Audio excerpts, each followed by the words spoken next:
Mahadora soifua whatara whātu se whapoponga o Tala Fou wala radio Samoa.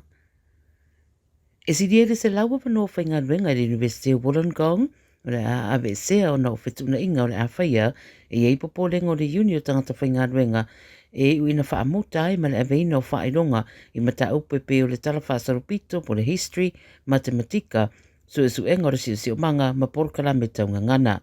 Whamai le ABC wa mai ona whapsota ia le pulenga le universite, tangata whainga ruenga to se lautor sulfitu, ma whaeroa i eire fuafuanga o le awhatau wina. Wa ta ua pea ma le iwa sul tangata whainga ruenga full time, o le awha malolo ina ia au siai, ne vai ngā tupe ua fuafua e fia whaasawina, po le vāra spuru rima le 2 miliona. Wa ta ua mafua le fuafuanga, ia tari atu le whaititio tupe maua le universite tau sanganei, e toru 5 miliona wa pa uai, ona o le whaititio le au whai o tamaitia onga whaamau malo. Ona manatu whaari o le sui o le uni, the National Tertiary Union o Damien Cahill, ta ua le ABC, o se tūranga whapoleina tele le nei, e mei se le tala anga o le universite, whai mai o mata upolo i titei au whai o tamaitia onga le stala, o mata upu ia le ataula iai le whai titia o le au whainga nuenga.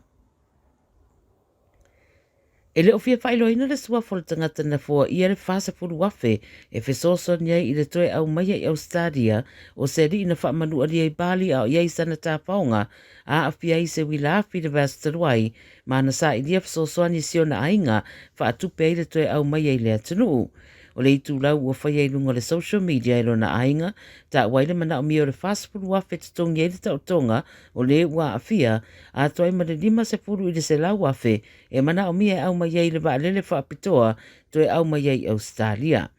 Wai noe le ainga o le teminei e se lau toru sururi maafe ua maua, nono winga o siria ma le tauna inga sa iai se lau lua sifuru wafe. O le fua iau pito i te le fastfood wafe, mai le tangata e le o fia whailo ina lona suafa, ma ua whailo aile nganga fia ma le whaapitai o le ainga o le ua a fia i le anga le leo sia fo i tangata ma le loto fiso soani.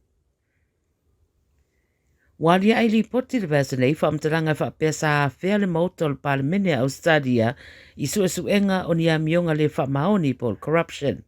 Whai mai li poti le 9 News na urufale le National Anti-Corruption Commission i le palemene le masina tanuai ta ua le li poti ni na yaso talu o na mai o nanga iane le ofisa sue leo le malo ai aveloa livio le whaalurunga o le ofisa o le palemene le ua ta ua sa iaisa la mafutanga ma le tamaitai na avea masui whaaudo le ofisa ma iei nei mata upu sa suesueina e au fiai i la tuia o lo turi mata ia lai le totele le atoanga o le nei mata upu.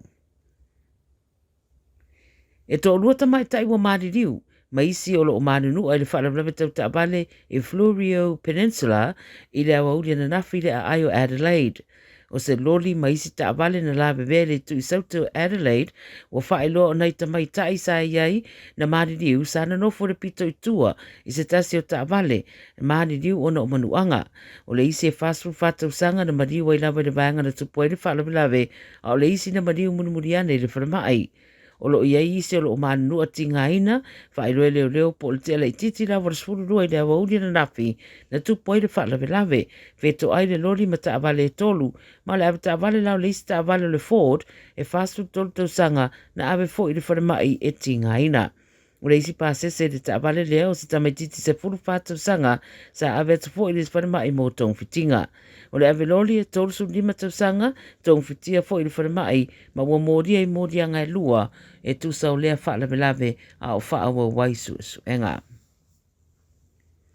Tala mulimuli o le sole Melbourne Cup, mai le taumate to tele wā ngā i e whai mate matenga ma pete petinga po o aile manu papalangi po le sol whanua o le a aveina le malo le tu unga tele i le so. E luas fulwha manu le atatu o le tausanga nei mo le whaelonga tupe malu tesi mara 5 miliona. O le tu unga e whaasara lau tu sa o le tele ofisa whaasara lau le atunu e me se au unanga i upenga ta whaelangi. E umi se teimi e tā pena mai ei la tau e ana manu tutu nei mo le wha moe moe. Ai le taumate o le so o le atu ato iei le malosi o chokis ma le sira pia o le ato e tole nia solfanua mo le sairinga o le manu o le a manu malo i le nei tau sanga.